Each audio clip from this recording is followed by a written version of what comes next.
একজন ব্যক্তি বনি ইসরায়েলের, তিনি প্রায় 500 বছর ইবাদত করেছেন। সহিহ হাদিস। কত বছর বললাম? 500 বছর। পাহাড়ের চূড়ায়, যেখানে পানির ব্যবস্থা ছিল না, আহারের কোনো ব্যবস্থা ছিল না, মহান রব্বুল আলামিন এই বান্দার ইবাদত দেখে তার জন্য একটা ফলের গাছ উৎপাদন করে দিয়েছেন এবং একটা পানির নহর তার জন্য ব্যবস্থা করেছেন পাহাড়ের উপরে। সুবহানাল্লাহ বলেন।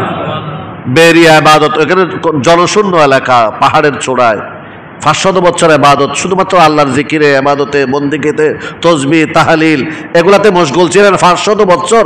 আল্লাহ তাকে হায়াতও দিয়েছেন বেশি। সুবহানাল্লাহ বলেন। কিন্তু মুরব্বিরা আমার, ইন্তেকালের পরে যখন তাকে জিজ্ঞেস করা হলো, তোমার চাহিদা কি, তোমার ইচ্ছা কি? বলে যে আমি তো যে ইবাদত বন্দেগী করেছি এটার বিনিময় দিলে তো আমার জন্য যথেষ্ট হবে। মহান রব্বুল আলামিন তার এই কথার উপরে নারাজ হলেন। ওই ব্যক্তি আল্লাহ পাক রব্বুল আলামিন নারাজ হলেন। আল্লাহ বললেন, আচ্ছা তুমি তো তোমার ইবাদতের উপরে অনেক খুশি, ঠিক আছে, কিন্তু তুমি তো আমার রহমতের উপরে নির্ভর না করে তুমি তো তোমার বিনিময়ে 500 বছর ইবাদত এটা মনে করতেছো অনেক কিছু করে ফেলেছো তুমি আমাকে। আল্লাহ বললেন, তার একটি অঙ্গকে যে তোমাকে আমি সৃষ্টি করে সুস্থতার সাথে তোমাকে দিয়ে তার জন্য যে উপকার করেছি, তুমি তার বিনিময়টা তার থেকে নিয়ে নাও। সুবহানাল্লাহ বলেন।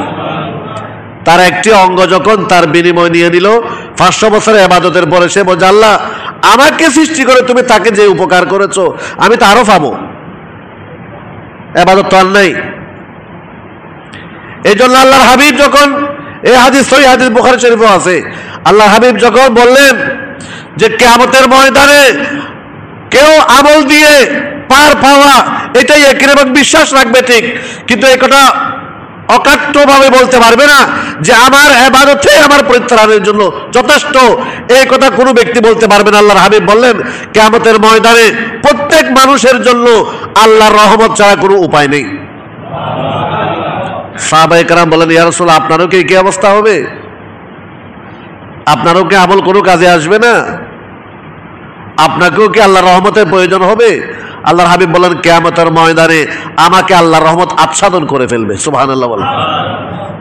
আমারও আল্লাহর রহমত প্রয়োজন হবে কিয়ামতের ময়দানে, এবং আল্লাহর রহমত দিয়ে, রহমতের চাদর দিয়ে আমাকে আবৃত করে আল্লাহ যেই সিংহাসন হাসরের ময়দানে আমার জন্য সৃষ্টি করেছেন, আল্লাহ সেখানে আমাকে রহমতের চাদর দিয়ে আচ্ছাদন করে আমাকে সেখানে বসাবেন। সুবহানাল্লাহ বলেন। এরপরে আল্লাহ